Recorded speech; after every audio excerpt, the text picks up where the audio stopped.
నిజానికి మృత్యువు ఏమిటి అనంటే ప్రస్తుత శరీరము వినాశనము అని అర్థము.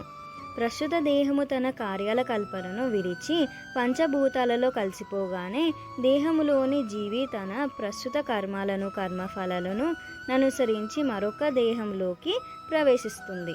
ఈ విధముగానే ఒకదాని తర్వాత మరొకటిగా దేహాలు మారుతాయి. ఆత్మ అనేది ఒకటే దేహంలో ఉండిపోదు. ఆత్మ అనేది వివిధ దేహాలలోకి ప్రవేశిస్తుంది. అది ఎలాగా అనంటే గొంగలి పురుగు ఒక రెమ్ము నుండి మరొక రెమ్ముకు ఎంత జాగ్రత్తగా దాటుతుందో మనము చూడవచ్చు. అదే విధముగానే ఆత్మ అనేది ఒక దేహాన్ని తర్వాత మరొక దేహానికి మారుతుంది. మనిషి భౌతిక ప్రపంచంలో ఉన్నంత వరకు మనిషి ఆత్మ ఒకదాని తర్వాత మరొకటిగా ఈ భౌతిక దేహానికి అంగీకరించక తప్పదు. ఇలాగా చెప్పారు వాసుదేవుడు కంసునికి.